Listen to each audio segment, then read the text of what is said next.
June of 2014, something very, very strange happened in South Korea.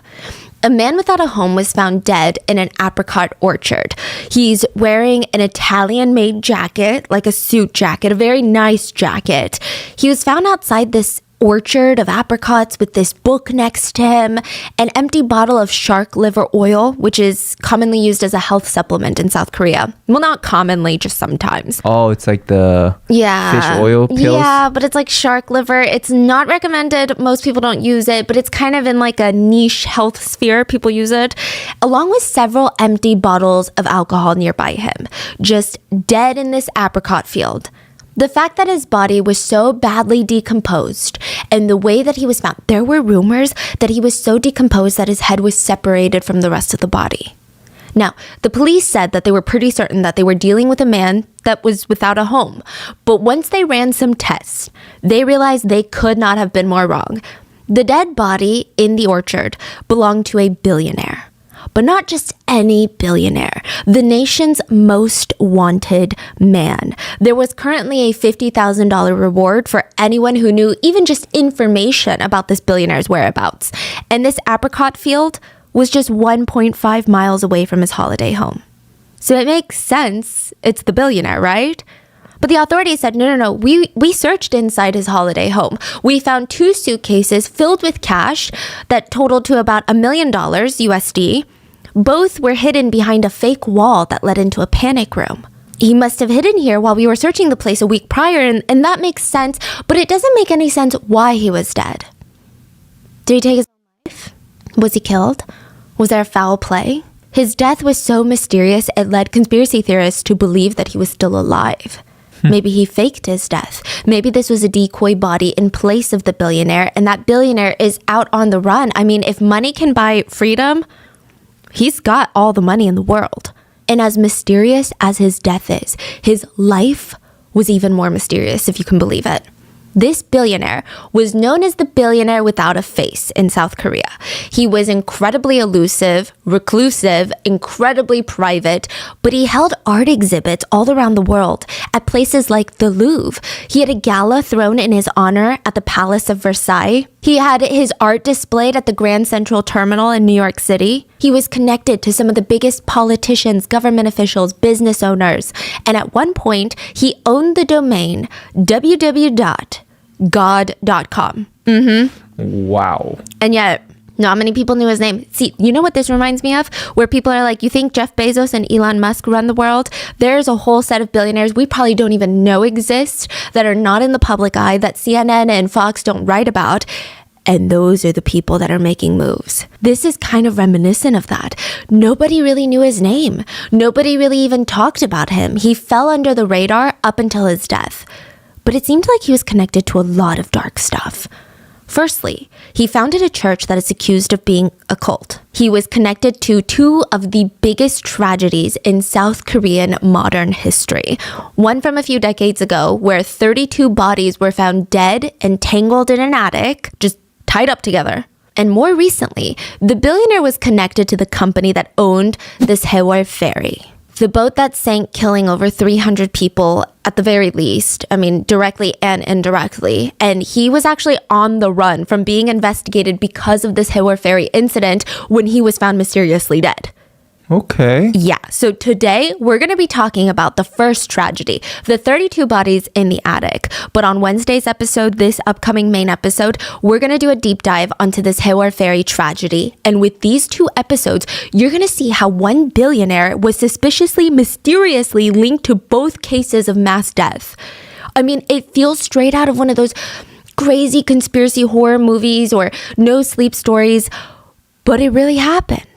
As always, full show notes are available at rottenmangopodcast.com. But one source for this case was the Netflix documentary that we also used for the JMS cult. It's called In the Name of God. Now, it's the 5 Oceans episode, and you can tell throughout the entirety of the episode that Netflix is hinting at stuff.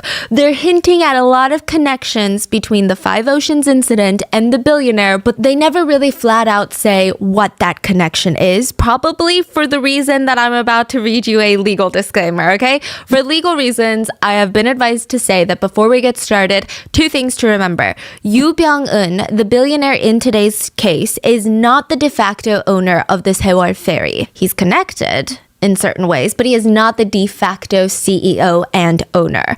And the Evangelical Baptist Church, which was created by this billionaire, is not legally connected to the Five Oceans tragedy, the 32 bodies in the attic that we're going to be discussing today.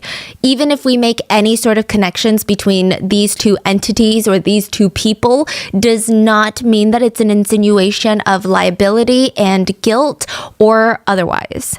Which also leads me to say, if anything happens to me, I'm kidding, but I'm only half kidding because I talked to my parents about this family, this billionaire family, and my dad was like, yeah, they're really scary. Good luck. Goodbye. And he hung up on me. I'm like, they're not listening to my calls, Dad. Like, that's, wow. Maybe they are, yeah. Because they're an international family. Wow, your dad really loves you, huh? Yeah, he has no care in the world for me. He's like, got 2 grandkids. I'm like the least of his worries now. So let's get started before I get more white hairs on this head. The Five Oceans incident. August 29th in 1987. So we're going back, but trust me, it's all going to come back together to 2014. And I would not be discussing this case if it wasn't related to what's going to be talked about on Wednesday. August 29th of 1987 is an incredibly rainy day. A homicide detective by the name of Detective Sam gets a call to head to this tiny little factory out near the mountains. He wasn't really told what was going on. Nobody was like, you need to get over here. We've got 32 bodies in an attic. He's just told, rush through the rain. I don't care what it takes. You get here ASAP. So he drives through the rain. He's got his sirens on, and he knows that the factory is belonging to a company called Odaeyang, otherwise translated to Five Oceans. So I'm going to be calling them the Five Oceans Company. Now, when the officer steps inside this factory, all the lights are off. It's like almost an abandoned factory. It doesn't look like it's being used anymore. He notices that there's a bunch of people gathered, other detectives that were closer to the scene. There's reporters gathered. There's news footage of this that is constantly, I would not post it on here because I don't think it's appropriate, but there's a lot of crazy news footage, and it's in the Netflix doc, and you can even hear one of the reporters saying, I mean, there's no way we're going to air this anyway. It's that bad. The scene? Yeah. So there's news cameras everywhere, news anchors. I mean, just a mess. He notices that the ceiling, so he's in the factory cafeteria, and he notices that the ceiling has already started to be disassembled. There's workers there taking apart the ceiling so that they can have this giant hole. And he's like, why do we need a giant hole? What's going on? There's this ladder leading up to this hole. So he grabs a flashlight and he starts climbing up this ladder because he's the head detective of this case now. He pokes his head through the ceiling into the attic, and it's just one big open space. It's not big, it's not tall, it's not furnished, it's unfinished. It's what you imagine an attic would look like. And he shines his flashlight around. And he said in his decades of being an officer, even after this case, he had never seen anything like that. He pans his flashlight and he sees 32 bodies, all dead, all stacked up on top of each other, tangled apart, like just, it was very, very unsettling. The site wasn't just this pile of bodies. It wasn't like this dumping ground with a mountain of bodies. He said it felt almost methodical in a sense, which made it even more unsettling. There were 2 piles of bodies that were kind of diagonal from each other. So one pile of bodies here with like 12 people, another pile with 19 bodies. And then in the center, almost directly in the center of these 2 diagonal piles, was a man hanging from the ceiling. There was a rope around his neck. It's just, the whole thing is strange. Everyone had their wrists and ankles tied. Their nostrils and mouths were stuffed with some sort of cotton or toilet paper. In total, it was 4 men, 28 women, and a total of 32 people dead in this attic. I mean, this is the biggest mystery that South Korea had seen in geez, I don't know how long. Like, how do 32 people die in one place at the same time? There was no natural disaster. It wasn't some sort of disease, no fire, no earthquake. It just doesn't even make sense. The detective said the one thing that kept getting to him throughout the entire investigation is, how do 32 people lay there next to each other, hear their neighbor dying, they themselves are dying, nobody tries to stop it? All 32 people just let it happen is kind of how the scene was set up. He doesn't understand. So more puzzling is the man in the center of the attic was hanging from his neck, but the mysterious part was he was on his knees. The attic ceiling is not that tall, so you could presume that he died by hanging himself, but he was on his knees, so he could have just stood up. So he chose not to stand up. Which is pretty rare, right? Yes. So he's saying even though, let's say you make the decision to, you're like, I don't want to be here anymore. But even in the last moments, typically people might freak out and their self-preservation kicks in, their survival mode kicks in. And he was on his knees. He could have just stood up. He's saying that's very, very uncommon. So the main question that investigators had was, I mean, of course, what everyone was thinking, is this a mass suicide? Is this some sort of murder event that happened, or is this just mass murder? Did someone kill these 32 people and the killers are on the run right now? Because that's a whole different type of investigation. So they're trying to figure out, who are these people? Would someone out there even want these people dead? And all of these answers lies in one person, one woman amongst the 32. It was a 48-year-old woman by the name of Park Sun-ja. We're going to call her Park. She's at the center of this case. She is the one person in that attic that every single other 31 people are connected to. She is the middle of the web. Is she the one hanging? No. Oh, she's not hanging. She's in the pile? Yes, a man was hanging. He worked in the factory. He was the factory manager, was hanging. She's just in one of the piles. What makes it even stranger is that all three of her kids, were in the attic and dead. The only person that survived from her family was her husband, who was not in that attic. Did they find the husband immediately then? Oh, yeah. And he's saying, I'm a victim. My whole family died, so why are you guys questioning me? I'm telling you, this gets very, very thick and crazy, and I need you to understand the whole event before we get into the ties with the billionaire, because it's so unexpected. You're going to listen to this, think, oh, this sounds like a cult story, but trust me, I never even knew where this was going.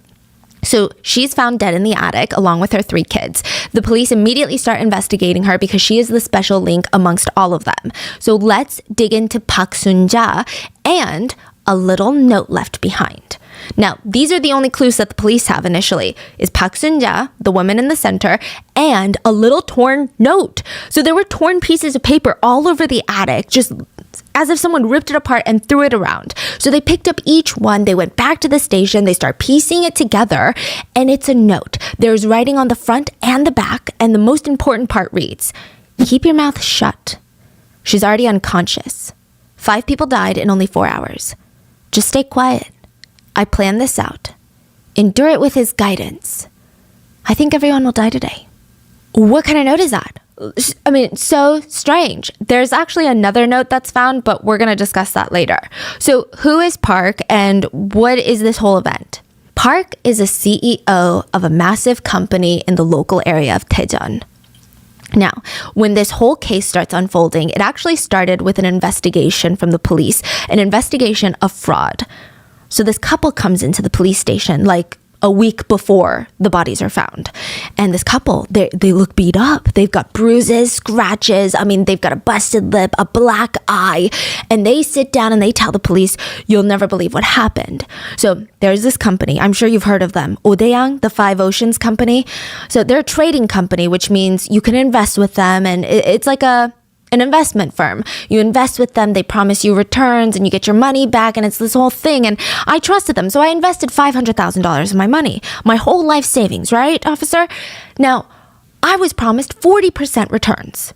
40%, which is insane. If you hear anyone in the investment world promising you 40% returns, it's a Ponzi scheme. Yeah, you better run the other way and call the cops because something very, very shady is going on. So he's saying, me and my wife, we invested $500K. We were expecting 40%. We got $0. Nothing came back. So we're like, well, we need our life savings back. This feels like a scam.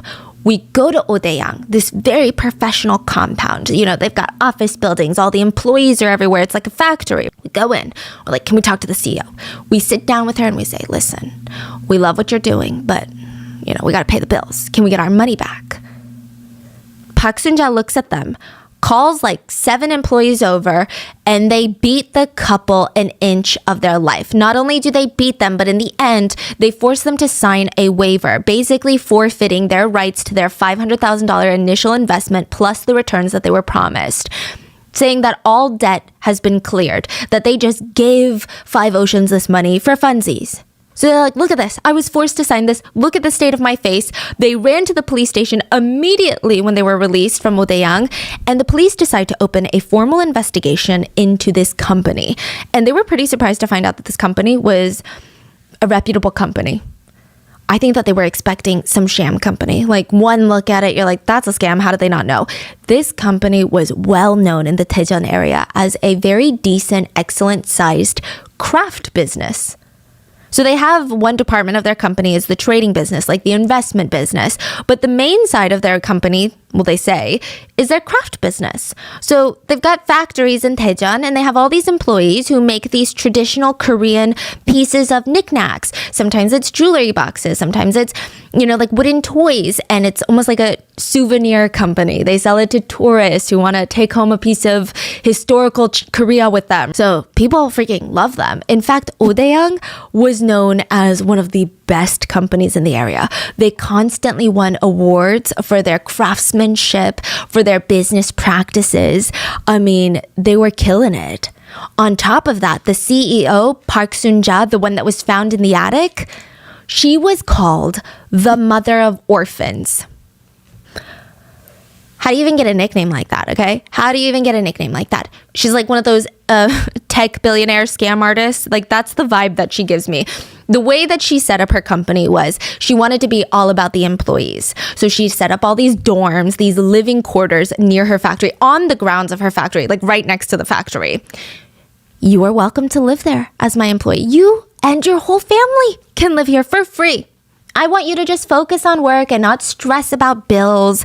I provide food. I provide housing. You can move in. You can bring your children. You know why you can bring your children? Because while you're working, we've got this massive children's compound where we teach your kids, we house them, we feed them, we do dance lessons with them. We have all these extracurricular activities with them. And you know what? We even have a ton of orphans in there. I love orphans. That was like her shtick, okay? She's like, I love orphans. I want to help orphans.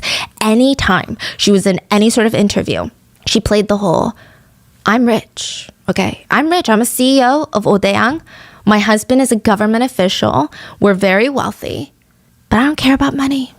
Because she's like such a pick-me. She says, I don't care about money or stocks or fashion or jewelry or cars.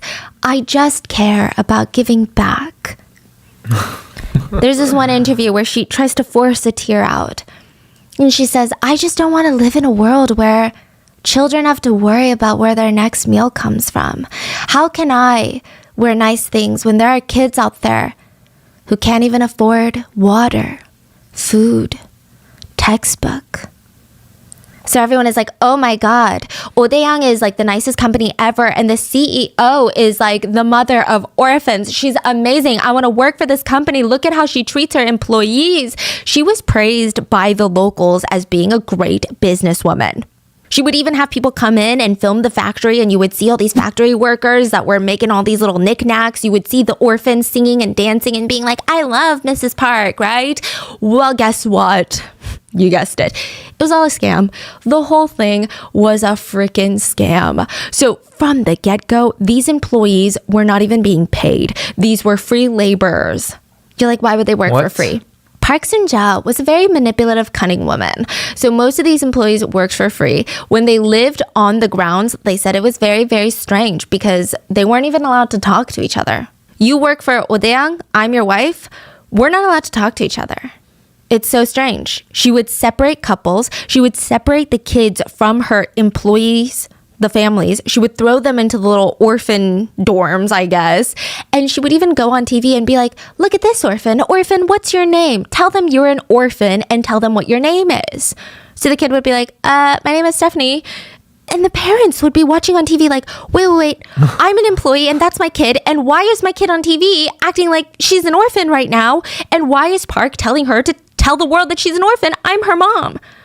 What's going on right now? So all of these things will later come out, but at the time, nobody knew. The locals are just looking at her like, she's bringing business to our community. This is great. And when she opened up her trading business, her investment firm, everyone was all about it. Like the locals were all about it. Her employees almost became salespeople. Her employees stopped working in the factory, which, side note, they never worked in the factory because just like how her little orphanage was a scam, her factory was a scam. They were drop shippers before there was drop shipping. All of those Korean knickknacks they said were handmade by these employees were purchased from wholesalers and sold at double the amounts, claiming to be handmade. They were not. So instead of a factory, it was just a warehouse. A storage unit. A storage unit, yeah. And then all those people now looking back at the videos, like the promo videos of all the factory workers making the thing, they're like, you know what? That's true. They're always in the finishing steps where they're just like wiping it off. They're like, we're doing QC, quality control. You know, that's what we're doing right now. That's the step. It's just interesting. But people didn't know that. Locals didn't know it at the time. They heard that Odaeang was open for investment, and all these locals are like, I don't know anything about the investment world. I couldn't buy a stock. I just don't know anything. Like, I don't know that world. And now this woman who is praised as being the mother of orphans is saying that not only will she take your money and give you a fat return, a 40% return, but she's saying that all this money is being invested into businesses that give a lot of their profits to orphans and to giving back to the world. It's almost like 3 birds, 1 stone. I mean, you cannot come up with a better investment situation than that. You're helping the world and you're making 40% on your money? Are you kidding me? People start throwing their money at Odaeang, and everything was done very professionally. Odaeang would even give them these slips, these very official looking slips that said, thank you for your money. You are now a creditor to Odaeang. We owe you your initial investment plus interest. So they're like, that's gotta be serious. Odaeang at one point had close to $80 million that they brought in investments in this little small area of Daejeon. This is not even like Seoul. Wow.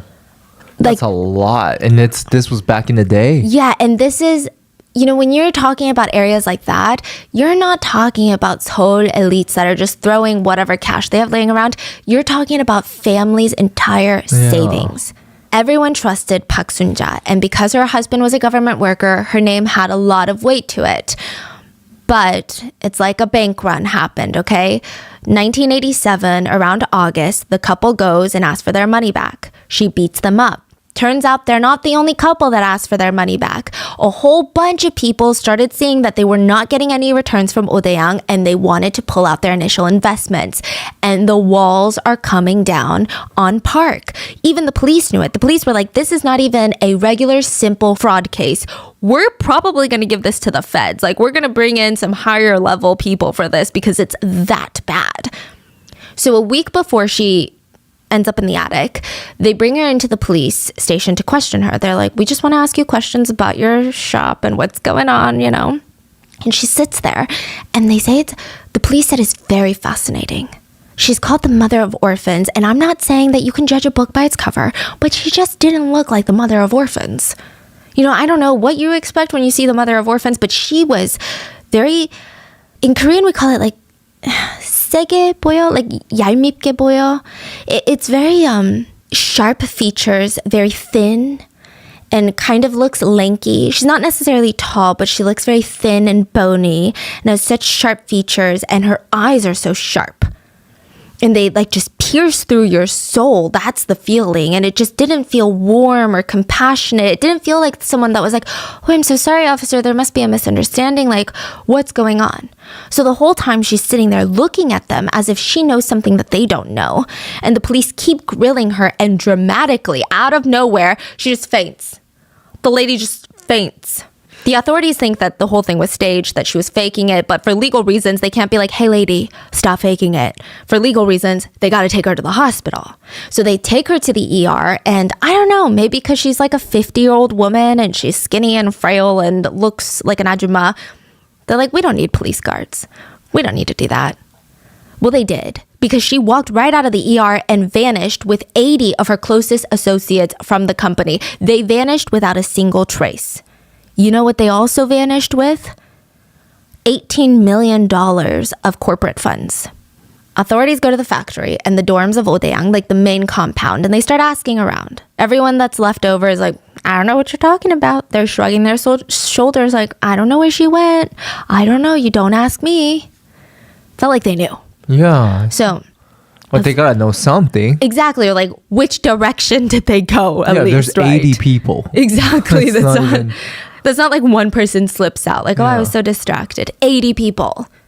So they get word that Park was found hiding in the attic of one of her more obscure factories near the mountains. The police rush there, and outside they spot a van that also is belonging to Odaeang. So maybe, just maybe, she is in there. She was. But she and 31 others were found dead. And this is when all chaos breaks loose. Wait, that means what? 50 people got away? Yeah, so I think that I think she probably left with a certain number of people. I'm sure a big number of the other 50 were just people that were running. They're like, I don't want anything to do with this. I don't know what's going on. I gotta go. So Park could no longer protect her secrets anymore because she was dead. And slowly, all of her secrets start coming out.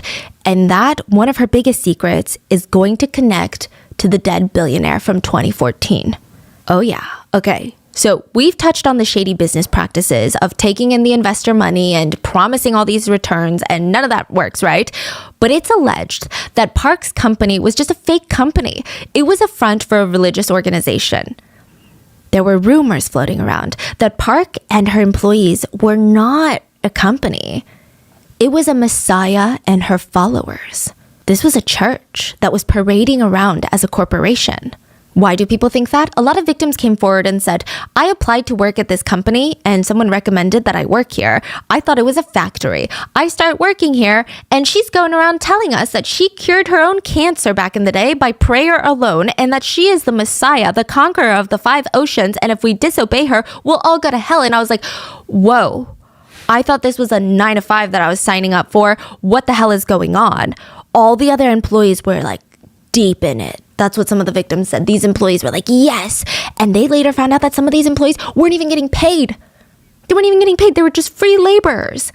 The victim said, it started to get really weird when she forced us to ask her permission to leave the grounds of the factory. She also had something called sin time, like repentance time, to repent for your sins. It happened randomly, probably like once a month. We'd all be gathered in the gym room, almost like a company meeting, but we would be forced to slap each other in the face. Like just sit there and like slap each other around to repent for our sins. It was a lot. She was also had this apocalyptic streak about her. She just really felt like the world was ending. And she felt like everyone needed to obey her to be saved. She also was quoted to say, the factory is heaven. And if you want to go to heaven, you work here for free. So all these little insinuations of her being a part of a religious cult or being a cult leader start coming out.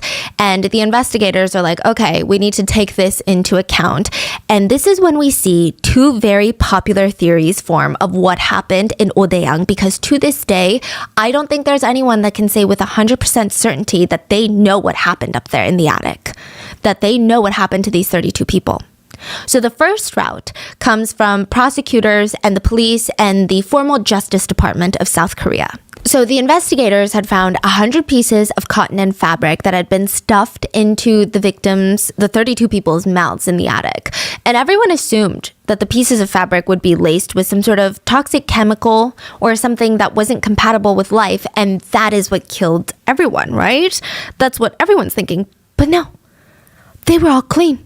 There was no sign of any sort of toxic substance, which is very, very odd. I mean, these pieces of fabric were shoved very deeply, even into the nostrils of these 32 people. The autopsies of all 32 people showed that all of them had ligature strangulation marks. They died from manual strangulation, meaning that someone had tied a rope around their neck, tightened it, and started pulling and pulling and pulling until they were no longer alive. It was manual. It's a lot of labor to do that to someone, and it's a very painful way to go. Yeah, it's intense. Yeah. Takes forever. Takes forever. So much struggle and wow. And there's 32. Now, the prominent theory that the prosecution ran with is that someone in the group or a few people of the group had killed everyone. And these people were not resisting. They were open to it. They were almost waiting in line, waiting for their turn because they're thinking this is some sort of religious event, right? A ritual, a sacrifice of their own lives, if you will. So these few people went around tying the ropes around the others, killing them. And at the very end, probably, they presume, the factory manager was the last one to die. And that's why he hanged himself in the middle of the attic. Now, the theory is that Park Soon-ja had to die because she was $80 million in debt and the creditors were knocking on her door. She's probably going to go to prison. So these followers, they wanted to die with her. But there are reasons that theory doesn't make sense. And this is the theory that's legally accepted today. There's some contradictions. There's some questions that even the detectives that worked on this case that agree with this theory, that agree with the final, decision, are kind of confused about. So first of all, Park Soon-ja was the first one to die when they looked at time of deaths. This is very unusual. Experts who study religious group killings say, no, absolutely not. Unless the leader dies from an accidental death or natural causes, like they have a terminal illness or old age, they are never the first one to go. Especially in an event like this, they will make sure that everybody else is dead before they themselves die. That doesn't make sense. Another odd detail was that there were 28 women and 4 men. 12 of these women were found with evidence of semen in their bodies. So either they were abused by these 4 men before they passed away, or they voluntarily interacted with men in that attic that has no rooms, is an open floor plan. And this is August in Korea. There was no AC up in that attic. It's like 90 degrees up there. Whoa. It just didn't make sense, especially because Park Soon-ja, her 2 sons were in the attic as well as her daughter. And she was found with semen in her body. So it just, would this mother really voluntarily have these activities in front of her own children? Or was this forced upon her? It's very confusing, right? Yeah, that's suspicious. Yeah, in addition to all of that, she had hemorrhaging in her skull, indicating that she was either hit on the head with a blunt force object like a hammer, or her head had been smashed into the wall, which is all very, very strange. She also has a lot of markings, like defensive wounds. So she fought until her very last minute, and if she was the first one to go, her followers are just watching her resist all of this with as much energy as she could muster, and they're like, you know what? Keep doing it and we'll go next. Experts that study a lot of religious groups say that just doesn't make sense. But the prosecutors, they're honing in on this. They're like, that's what it was, okay? Religion sometimes doesn't make sense. Well, I don't even want to categorize this as religion, but you get it. These cults don't really make sense, so what can you do? And the reason that the whole scene is so bizarre is because there's probably some sort of ritual or something that's symbolic to this cult that we, from the outside, cannot understand. Now, about a year later, after this case was essentially closed, there was a special committee that was appointed to this case to investigate corruption. And the chairman to that committee was Chairman Kim. And he does not believe that initial theory. He's like, absolutely not. He believes the government just wanted to get this over with as quickly as possible. The government didn't want to overcomplicate things, so they chalked it up to something that the public could at least wrap their heads around, which is a religious cult. Kim believes that all 32 people were murdered, and they were all murdered in a separate location and not in the attic. He thinks the attic was a dumping grounds for 32 bodies. He thinks all 32 people were killed. So the main reason that he brings up is the factory manager, Lee, the one that was found hanging, the one that had allegedly killed everybody else before he killed himself. Kim doesn't believe that this factory worker could have strangled and killed everyone before ending his own life. First of all, Kim argues that for a man to end 31 people's lives, it would have taken at least 5-6 people, and he thinks that's being conservative. The prosecutor, the government, they also say that Lee, the factory manager, he was the one tightening the ropes around everyone. And Kim is saying, even if he's wearing gloves, do you know how much that's going to take a toll on his hands? And there was nothing on his hands. No evidence of swelling that wasn't consistent with decomposition. There was no evidence of abrasions, markings, rope burns, nothing. That's very strange. Another part that really, really brings a lot of people to his theory is that there are different markings around everyone. Technically, you could say that all 32 people died of strangulation. Now, the marks should be different. Everyone else should have different neck marks from the factory manager. Everyone else was strangled by a rope that was tightened around their neck. So that means it would be a full circular ring around their neck. Meanwhile, Lee, the factory manager, was found hanging. That's a very different ligature mark. So they're saying that mark, because you're using the gravity of your body and the weight of your corpse, you have this soft spot in your neck that has a little bit of give. So the rope is naturally going to go up into that soft spot, and it's going to leave almost this triangular shaped rope in the back. So your ligature mark is not going to go all the way around your neck. There's going to be a little bit of gap between your neck and the rope at the top because gravity is pulling your body down. Yeah, it shouldn't touch in the back, yeah. Yes. He had a full ligature mark. A full circle. A full circle. Okay, then somebody else did it. Yeah. Now, you could argue that maybe someone was choking him or he tried to choke himself in that manner and then it didn't work. So then he hanged himself. But it's just very, very strange. There's too many what ifs. They're like, oh, here's a weird thing that could have happened. So Kim, the chairman, theorizes that people killed all 32 people, wanted all 32 of them dead for whatever reason, and then brought them up to this attic to stage some sort of mass religious tragedy. He also claims that's why their wrists and their ankles were bound the way that they were bound. Now, Kim argues that if you are tying someone up, okay, let's say you're trying to end someone's life, you're going to tie them up. And when you do, you're going to tie them up really tight. You're going to make sure that they can't wiggle around or get out of these little bounds. But the way that everyone was tied up was loosely with fabric, like blankets almost, and handkerchiefs. He said, you know what it reminds him of? When you, in Korea, we have like these boxes that you tie with like a scarf and you lift it up and you carry it like that. Carry it by the knot. So he's thinking that all these people were killed at a separate location. They had their ankles and their arms bound, and people were lifting them up like that into the attic. I mean, to strangle 32 people, that's going to take a lot of manpower. Yeah, a lot. And moving all of them, like, that's like a huge team. Yeah, and that's why some people debunk his theory and argue for the prosecutor's theory. They're saying that, another thing is, if Kim is arguing that all these bodies were brought into the attic, there's going to be snags and rips on their clothes because even if you're super careful, someone's shirt is going to get caught on like a wood plank. None of them had any sort of crazy tears or signs of wear on their clothes. Another thing that the prosecutors argue is that it took about 6 to 7 officers to bring each body down. Just one body. It's not stairs that you can take into the attic. It's like a ladder. So to get these bodies down, and they're saying it must be harder to get them back up. Right. That's true. Yeah. So, I don't think that there is one right or wrong answer. That's why I believe that no one truly is going to know what's going on. Like, no one's going to know the truth of what happened in that attic. It's just these are the two very popular theories right now. I will say the government is on the theory that it was a religious incident, but it's just very strange.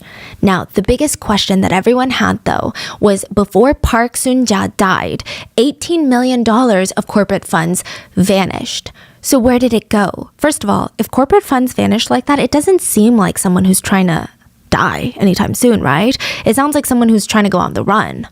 But where did the $18 million go? Did it go to Park's husband? Where is this going? And where did any of the money go? I mean, was she investing the $80 million into different companies? Like, what's going on? So this is where a massive conspiracy theory comes in. And this is a conspiracy theory, and I need to legally state a conspiracy theory is a theory. Just because you believe something to be true does not make it true. It's just what we've seen people talk about on the internet, and I am just relaying that information to you. So there is a conspiracy theory that Park was a pawn. Park was not a religious leader. She wasn't even really the CEO of Five Oceans. She was being utilized by someone even more powerful because all of the money that she was getting in, it seemed to be going, and there's transfer funds, there's literally slips of transfers that have been approved. Like the government has seen this and they're like, yeah, that actually happened between Five Oceans, the company, and a company called Sewol Trading. Sewol Trading is owned by Yoo Byung-eun, the billionaire. So she's sending money to him. Yes. And what is he doing? Exactly. And why would she send all that money to him? Why would she risk her life to send him money? Well, a lot of people think it's connected to his church that he started. So we're going to get into the billionaire story now. Yoo Byung-eun is the leader of, well, he was the leader of the Evangelical Baptist Church in South Korea. And I do need to put a disclaimer that this church is massive. I think there's about 100,000 members in this church globally, and there's different sects. Today? Yeah, today in 2023. Okay. So I feel really good. I feel really safe. I feel really comfortable talking about all this stuff.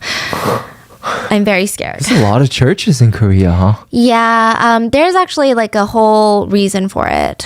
There's actually so many political factors that went into it. Like Korea was in a state of chaos at one point. It's fascinating. But this church in Korea has a lot of subsects, and a lot of these subsects of churches have no connection with the billionaire, nor did they have connection with him. Like they broke off and started their own thing. They're like, we don't like this guy. We like our church. We're going to start a new church. So not everyone that's in the Evangelical Baptist Church is bad, nor is it really categorized as a cult.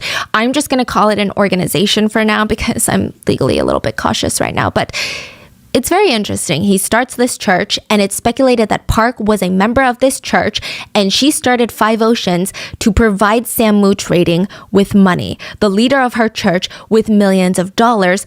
But why and how? And is this even true? And what's going on? So let's talk about Yoo Byung-eun.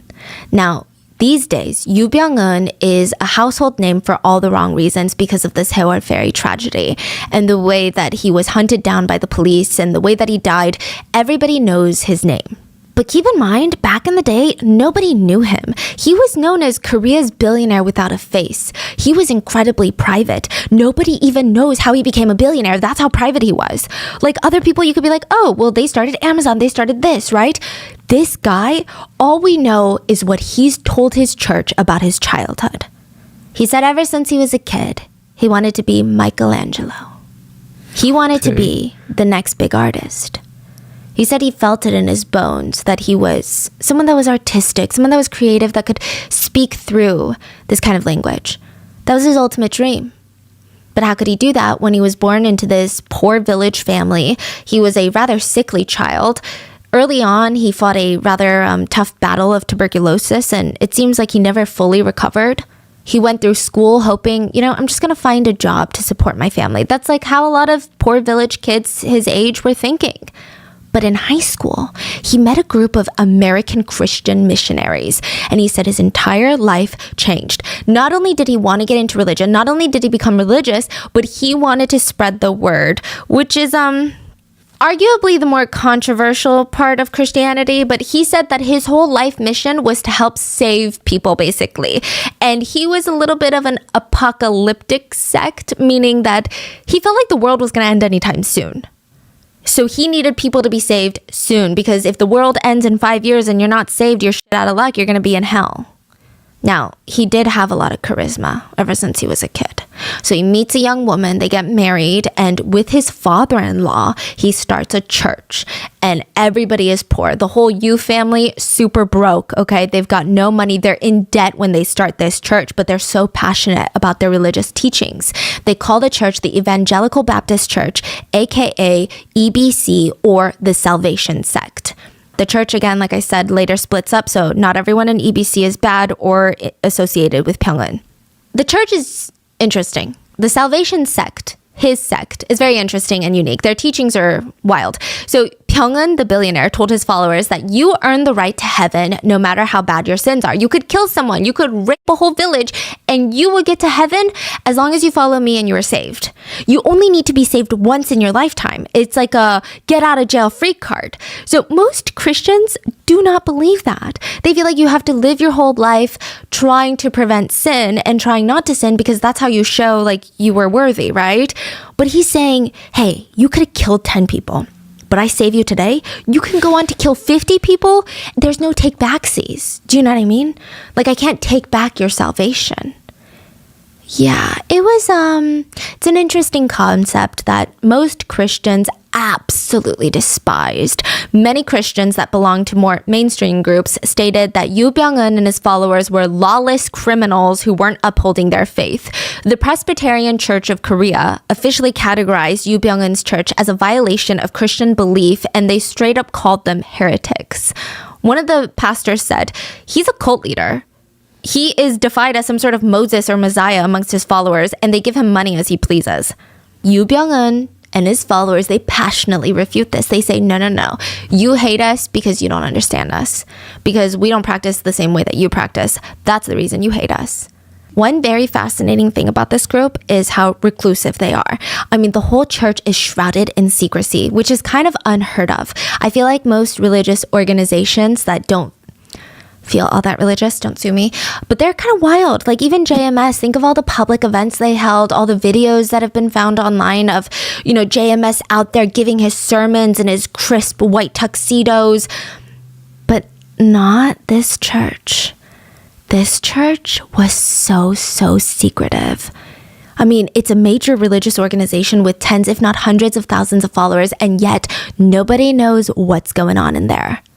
They do have some weird things that they did, though. Well, I don't want to say weird, but remember how Yu Byung-eun, the billionaire, was very sick as a child? Apparently, he taught his followers that germs were really bad. So he stated he hates how other Christians pray before meals and let their little white spicks of spit fall into their food. Yeah, so he had a thing about not praying before meals. Interesting take, I tell you. I've never heard that before. But Yu Byung-eun was not fazed by all these other Christians basically shunning him and his church. They deemed it a cult, but Byung-eun didn't care because within just 2 decades of starting his church, he was a billionaire. 2 decades. Wait, he collected billions of dollars? Let me tell you, okay? You're thinking billions of dollars in church donations? That's crazy. Not exactly. Byung-eun was a businessman before he was a religious leader. The Evangelical Baptist Church ran very differently from other organizations that we've talked about. Let me explain by telling you the story of Lim. Lim is a South Korean man who went to his mom's house and saw another box of these supplements that she had just recently become so obsessed with. She's like, these supplements are going to save my life and they're going to save yours. He didn't really understand why she was into squalene. It was like made from shark livers. But maybe that's what happens when you get older. You start looking for ways to stay healthy. He didn't realize it was too late that she was being scammed. Not just scammed, but meticulously targeted, manipulated, and defrauded. Mrs. Lim, his mother, was known in the area as being rich, alone, and very sweet. Her kids would check up on her, but they're all adults. They have families of their own. She would spend most of her days alone. A group of strangers appeared at her door, asking her questions and helping her around in the kitchen, giving her massages, giving her tips on what to eat to feel more energetic. She loved the conversation. I mean, it was just nice to talk to someone. But the visits became more and more frequent, and they started telling her that if you ever plan to be saved, because you don't have much time left, our religion is pretty easy. Other religions so complex. You have to go through this whole process where you have to repent for your sins and you got to do all of this and then you got to do all this good deeds. You don't have to do that. You don't have to read the Bible every day. You simply have to join our church and you'll be saved. They told her it was founded by a billionaire named Yu Byung-eun and his father-in-law, and they were special. What do you mean they were special? It's hard to explain, but Mrs. Lim, we'll drop off some sermons and you'll see. He's different. And, when you're listening to the sermons and you feel this enormous wave of emotions come to you, you need to write that time down. So they were in the practice of writing down the exact time that they got saved. So Mrs. Lim listens to the tapes alone in her condo, and it hit her. She feels these emotions. She wants to cry, and she writes down the time, and she's like, I've been saved. This is what salvation feels like. But you know what else salvation feels like? Squalene shark liver pills. Yeah, the church sold it. They recommended it and sold it for salvation, and they sold it for $1,300 a box. They also sold knickknacks for like $2,000 a jewelry box made out of the shittiest quality material. They sold everything. It's like an MLM inside of a church. Wow. This is not a regular organization that we're talking about. This is straight up QVC MLM meets a church. Mrs. Lim bought box after box after box after box, as well as a bunch of other things that the church insisted that she needed, and sold at insanely ridiculous prices. And she couldn't go to the market and be like, you know what? Your squalene is $1,300 and I can find squalene for $10. No, because that's not blessed. Okay, you need to buy this one. They were cluttering up her home. It's speculated that she spent hundreds of thousands of dollars on these items. But the real salvation happened when the Salvation sect offered her a rare opportunity not only to get rich, but also save the world. They said that they were going to create a business that was coming up with this top-notch medical facility. So they need funds for it, and you're going to get returns because once the hospital is up and running, it's going to be a lot of profit. Think of how great that idea is. And you're saving lives. She forked over $500,000 in cash to make it happen. She invested $500,000, never told her sons and daughters. That was a majority of her remaining assets. In exchange, she received a formal official note. Is this sounding similar? Is this sounding familiar to anything? A document explaining the transfer of funds and how she's going to be paid back with returns. And the company that signed this note was the Sewol Trading Group. That trading group would file for bankruptcy, and they would have $225 million in debt. They would leave Mrs. Lim with nothing. I think even worse than losing the money was she felt completely abandoned in life. She eventually passed away in 2008, and it's said that she was never the same after this betrayal. Now, she was just one of the many people that fell victim to the Salvation sect, and the Salvation sect is so fascinating that they're still around to this day, and the way that they function is bizarre.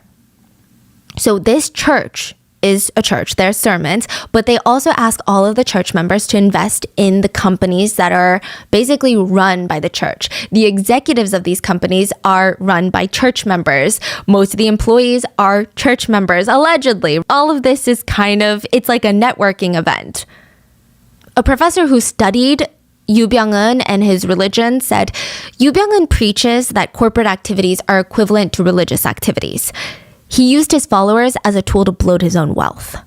A pastor that made it out of the Salvation sect said, Yu Byung-eun expanded his business through a system of believers and exploitation of labor. It's crazy. Imagine if Jeff Bezos started a religion and asked you to donate all your money into his companies because you follow him spiritually. And everything was set up like a pyramid-like structure of dozens of subsidiaries under his holding company, like shell company after shell company after shell company after shell company. A lot of the times, Yu Byung-eun's name wasn't even listed as a major shareholder or someone who had heavy interest in the success of these businesses. Most of the times, they would be listed under followers' names that he indirectly controlled, allegedly, or his own children's names, or other family members. But it's alleged that Yu Byung-eun was the mastermind behind every single company in this web of companies. So the way that it would work is that a new company would come up, Company A, and church believers are now investing in Company A and being promised big fat returns. Mr. Yu Byung-eun might not have any direct shares in Company A. He's not a shareholder of Company A, but the largest shareholder of Company A is Company B, and Company B is a subsidiary of Holdings Company C, which Yu Byung-eun's two sons were controlling shareholders of. So that's why a lot of people say he's not the de facto owner of any of these businesses, but there is a connection, let's be real. So yeah, on paper, he might not even own Company A or have shares or be the CEO of Company A, but let's He's profiting off of company A. Now, one of these companies that started very, very early on, before even, I believe, the Odaeang incident, was a ferry company. They made boats, and they originally started as just being entertainment ferry boats on the Han River. So during the Olympics in Seoul, they were just taking people around on these cute little ferry rides. And because Yoo Byung-eun, the billionaire, had so many connections in government, he was able to get all these permits and all these licenses until they became like a full-blown maritime community, a company where they had cargo ships, like all of that. All of that. Some former members of the church have come out to say that Yoo Byung-eun, maybe not directly, but a lot of them were asked to volunteer to help build these ferries with no knowledge of how to build ferries.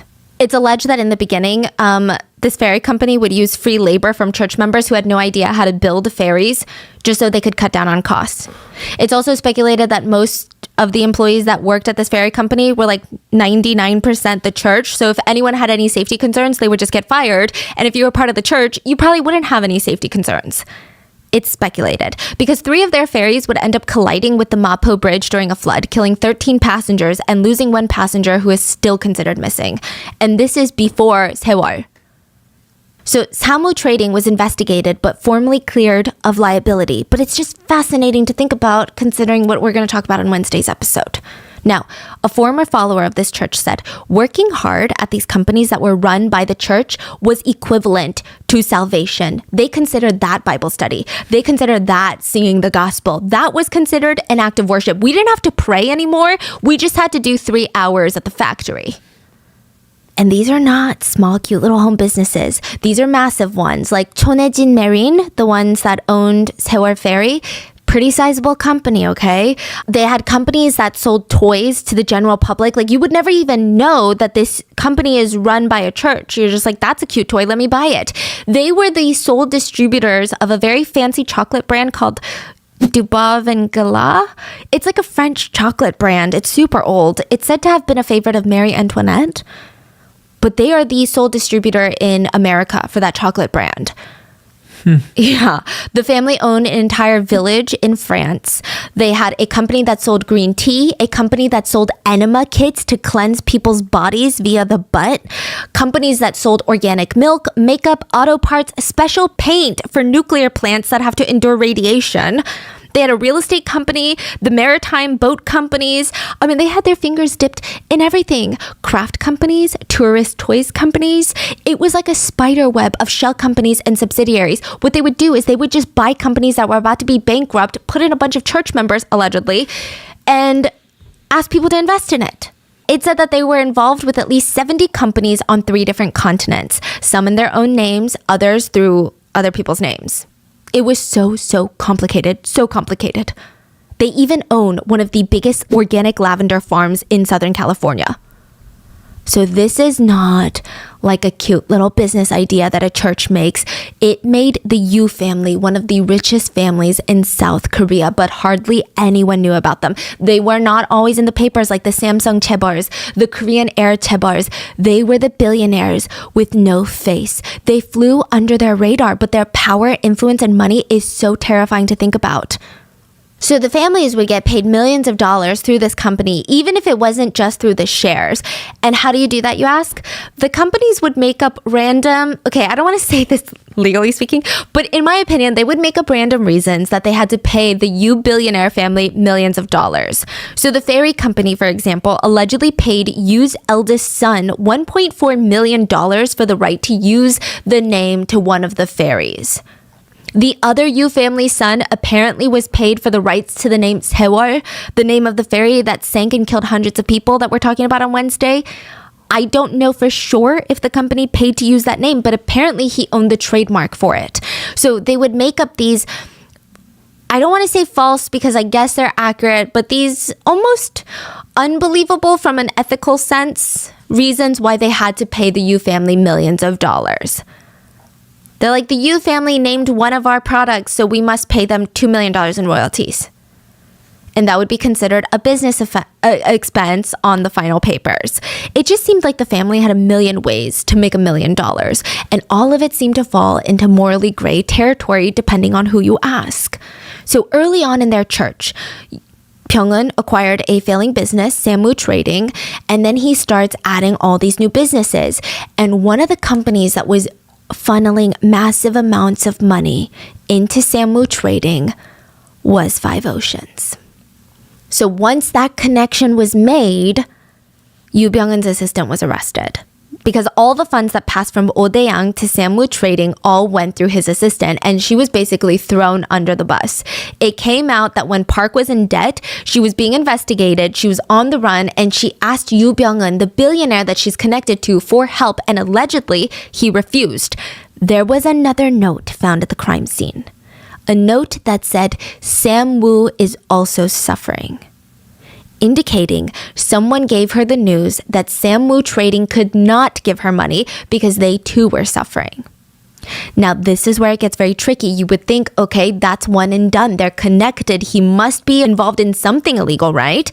Yoo Byung-eun was arrested in 1991 for the Five Oceans incident. But because the actual deaths of these 32 people were ruled a mass suicide, Byung-eun cannot be connected to it.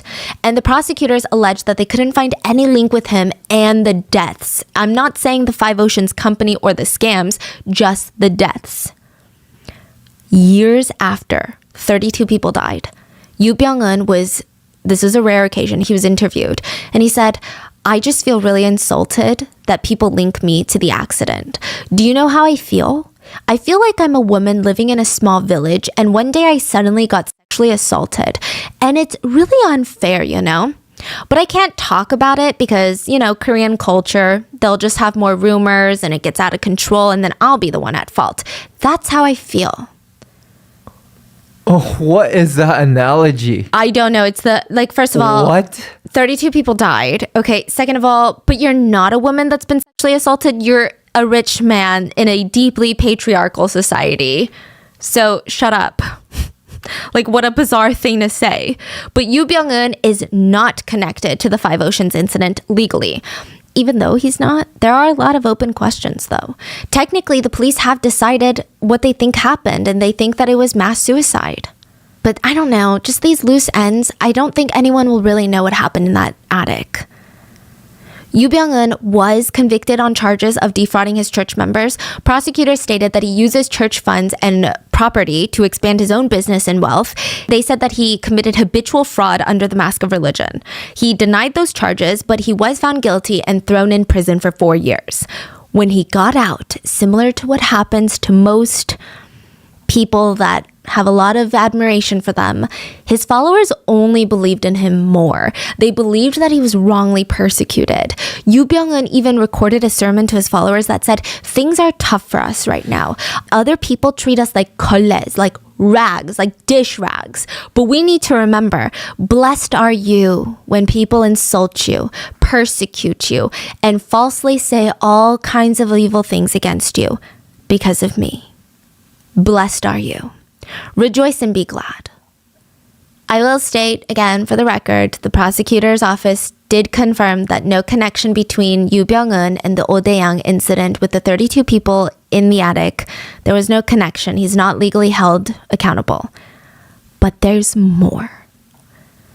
After Samwoo Trading files for bankruptcy, the Yoo family business is still in business, and they're still continuing to operate at least like 30 different companies allegedly. According to chaebol.com, they still had 30 different subsidiaries and had 13 big holding companies in other areas like the US, Hong Kong, and France. And after the Oh Dae-young scandal, people originally had no idea who this Yoo Byung-eun billionaire was. They were like, what? A church billionaire? This is crazy. Then the incident puts him in national spotlight. And after the scandal, if you could even call it a scandal because it's literally mass death, but the family spent tens of millions of dollars on PR, on rebranding Mr. Yoo. He stopped even recognizing the fact that he was a part of a religious group. He refused to acknowledge that he was a preacher, a church leader, a founder of a church. Instead, he became known as his pseudonym, Ahe. Ahe in traditional Korean means little child, which if we're going to put our tinfoil hats on, What? I know. If we're heading into rich people conspiracy territory, what a questionable name, okay? But they reinvented him as some sort of profound artistic genius. The family donated millions of dollars to the Louvre, and he has a gold plaque on the wall with his pseudonym Ahe on there, as of right now still. And... Okay. Yeah, they started asking massive art institutions to show his pieces. He held an exhibit at the Grand Central Terminal. Oh, his own artwork. Oh, yeah. His own. Not his collection. His artwork. Oh, so he paints or what? He takes pictures outside of his window. Oh, it's a photog. Yeah. It's just a photo. Yeah. Oh, wait, let me tell you. Okay. Is it good? Bro, I'm about to go on a whole rant, okay? He held an exhibit at the Grand Central Terminal in New York City in 2011, which is speculated to have cost the family at least $1 million or $2 million. It's speculated that the family spent another $6 million plus to exhibit his work at the Palace of Versailles. Side note, the London Symphony Orchestra played during an event at this exhibit, and they premiered a new piece, Symphony No. 6 Ahe, named after him and a tribute to him, a billionaire with subpar photography skills that allegedly paid his way into this exhibit. Wow. The family seems very, very litigation and sue happy, but I said what I said. Art is a personal opinion, and I don't think it's that great, okay? It's mediocre at best, and that is... You can't legally get me for saying I don't enjoy someone's art, okay? Having money does not mean that you are talented at everything that you try, and that's okay. He took blurry landscape photos out of his multi-million-dollar estate window, and he called it art. So he said that he was inspired by his prison sentence staring out the window for 4 days, and he would see the changes in nature and the world. Wow. It was called Through My Window. Another one was called Finding the Extraordinary in the Ordinary or something. But it said that after this PR rebrand, Yoo Byung-eun became even more mysterious. It's alleged that he went into his tortured artist role. He stopped allowing photographs unless it was from his back or his side, or his camera was covering the majority of his face. So there's not a lot of pictures you can find on him or his children. The whole family is very, very mysterious, which is crazy because Yoo Byung-eun's niece is actually married to one of the most influential names in K-pop. And nobody knew. Who? JYP. And we're going to get into it because... Wait. JYP is married to the family? To his niece. What? So Yoo Byung-eun's brother's daughter is JYP's second wife, and they're still currently married. And during this Sewol Ferry accident... It got really crazy, and we're going to get into it. And I'm not saying that he's associated with any of their shady business or religious dealings. You can't even find a picture of his wife online. They're very mysterious. Yeah. Well, at least I couldn't find a picture of his wife online. Very, very mysterious people. But anyway, Ahe, the new man, the new billionaire, described himself on his website as an inventor, entrepreneur, philanthropist, environment activist, martial artist. By the way, he and most of his kids were black belt, taekwondo, I believe. Painter, sculptor, poet, and photographer. His website stated the exhibitions were a way to increase public awareness of the beauty of nature and the need to preserve the natural environment. And it's fascinating to see the switch up that even mainstream news outlets have made after he was associated with this Sewol Ferry tragedy. So after the Five Oceans incident, that was just well known in Korea. It didn't become international news. He rebranded.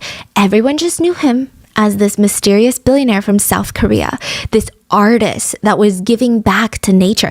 People, big institutions would write things like, The Economist wrote this. Ahe's forensic attention to detail reveals the stoicism, dignity, and minor dramas of the animals going about their daily business, and raises these pictures into the realm of poetry, a kind of surrealist representation of a single day. It's really like he's lived so many different lives. Yes. Like, they're writing this about blurry pictures taken outside a billionaire's window.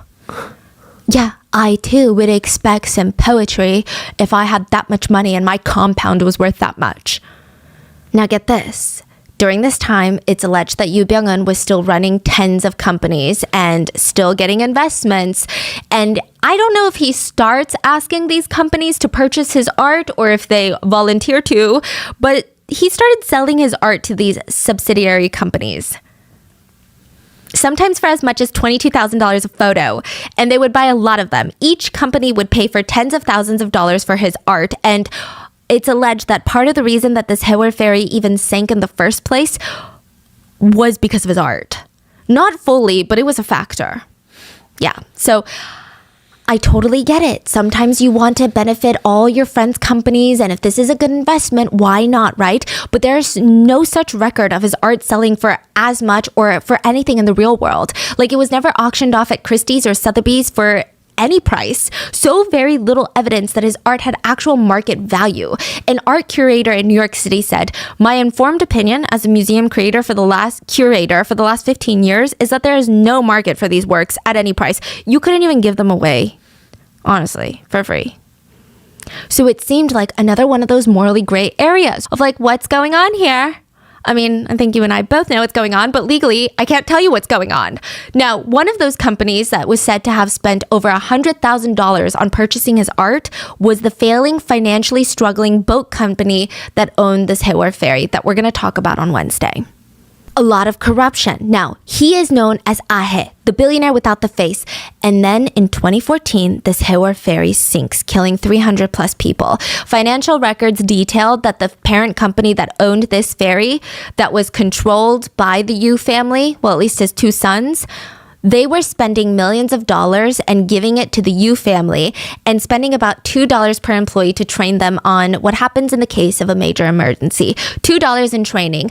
The entire boat capsized and nobody knew what to do. And there were so many reasons.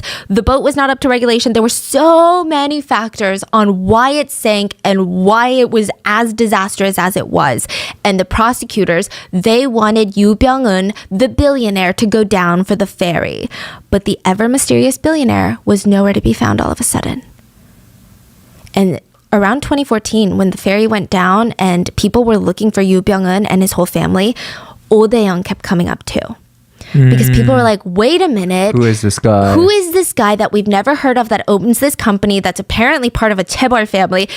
And why does his name keep coming up about a mass incident that happened years ago, decades ago, where 32 people were found dead in an attic? And all these connections were being made. So the whole family is nowhere to be seen. They were summoned to report to the prosecution's office. They never came, okay? They were being questioned for embezzlement, tax evasion, amongst other things. It was really bad. This was actually the biggest manhunt to date in South Korea, hunting down Yu Byung-eun and the Yu family members. And it's actually become a sore spot. Over 10,000 officers were deployed. It was an internationally coordinated struggle to get everyone because a few of his kids were overseas. One of his kids is married to an American citizen, lives in the US. I think his daughter lives in Paris, so that's where she was apprehended. And it was just bad. They're just as elusive as their father. I guess they learned from the best. They're not like the rich kids on social media flaunting their wealth. Literally, nobody even knew what they really looked like. So the kids get taken in, most of them, and Mr. Yu is still nowhere to be found until he's found dead. He was found dead a week after they searched his holiday home, and he was found dead in the apricot field outside of his holiday home a week later. So the police are like, what's going on? And the public is like, are you dumb? And the whole thing about this being a religion, while they were searching all of Mr. Yu's properties, he had a 115-acre compound where his church sat. They had freshwater farms for fish. They were really into organic farming. It's kind of giving, one of those organizations. But there was a banner outside where these believers sat in front of the gate to block the 6,000 officers that were trying to storm the place. And the banner read, "We'll protect Yu Byung-eun even if 100,000 church members are all arrested." You said there were 6,000? Officers. 6,000 officers? They came in with ground digging technology because they thought that he would have an underground bunker, tunnels for escaping, movie style. 6,000 officers were involved. I'm sure some of them were delegated to paperwork and not at the site, but 6,000 officers were involved in the search of his 115-acre church compound.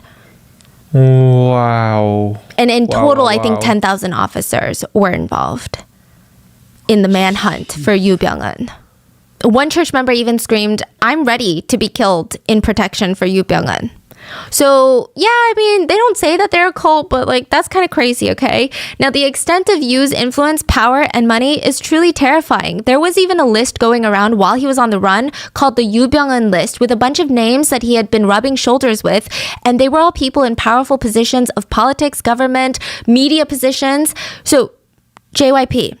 He is married to the niece of Yu Byung-eun. So Yu's brother's daughter is married to JYP. And just as mysterious as the rest of the family, truly, like most people that I found online didn't even know that JYP was married a second time. But again, the marriage doesn't mean that he's connected to anything shady. I don't want anyone to think that I'm saying that. But this was a topic of conversation that came up. JYP was in such hot water after the Sewol Ferry tragedy and this manhunt for the Yu family started. He had to put out a statement, well, a tweet rather, that said, "The fact that my wife is related to the owner of a problematic company is irrelevant. So is this a country that can just say whatever they want now? In relation to my faith, you would know if you listen to all my interviews that I've done and the music that I've put out. For the past couple of years, I've studied a lot of different religions, but I have no religion. I hope that no more baseless rumors start coming out." Due to this incident, JYP was investigated for fraudulent funds. There was speculation that he was also like a subsidiary that belonged to the church, and maybe there were church funds going in and out of this, and it was proven to be false. The company even said on record that not even a single penny will show illegal funds have flowed into JYP. They also said that they will be taking strict action against people circulating or creating rumors and lies. So even the prosecutor's office, I mean, there were a few of them on the Yu Byung-eun list, the prosecutor's office. So the scope of his influence amongst the elites in Korea, I mean, is unknown. Now, he dies. They find a dead body 1 mile away from his little holiday home in an apricot orchard, and the police are like, "This is the body of a man without a home." So it's like a what? Cover up? You think they don't care or? The general public is saying this level of incompetence doesn't exist. Right. Yeah. So it sounds sketchy, right? It sounds very sketchy. They said also a lot of things because, why would there be a rotting corpse of a man without a home wearing an Italian-made jacket with Yu Byung-eun's book next to him with shark liver pills? Yeah, totally. Like just a random man without a home? And it's so close to his holiday home. Like, why would you even think that? Why would that even come to your mind? I have no words, right? They were forced to run DNA on the body and Yu's brother, and they realized it was a familial match. Now, they released that it was a familial match. They also ran fingerprints, but this is where it gets crazy. South Koreans were like, "But you just told us his body was so badly decomposed. There are rumors that his head was separated from his body, and that you thought, because he was so badly decomposed, that he was a man without a home. You didn't even think he was Yu Byung-eun. How were his fingerprints still intact?" Exactly. There was never really a response to that. But did they match the fingerprint? Yeah, they said it is Yu Byung-eun. We matched DNA and fingerprints. But they're like, how did you match fingerprints? Oh, yeah. So they were lying the first time. Yeah. No. We don't know if they went back and matched fingerprints. Yeah. They're just like, we did. Yeah. Oh, okay. So you're like, okay, what? Like, we're just going off what they tell us to trust. I mean, it just seems like the dumbest thing ever. And I'm not trying to say I'm a conspiracy theorist and I think he's alive and this is a fake body, but it's just bizarre. Headlines read, "The incompetence of police and prosecutors is simply astounding." Astounding, I tell you.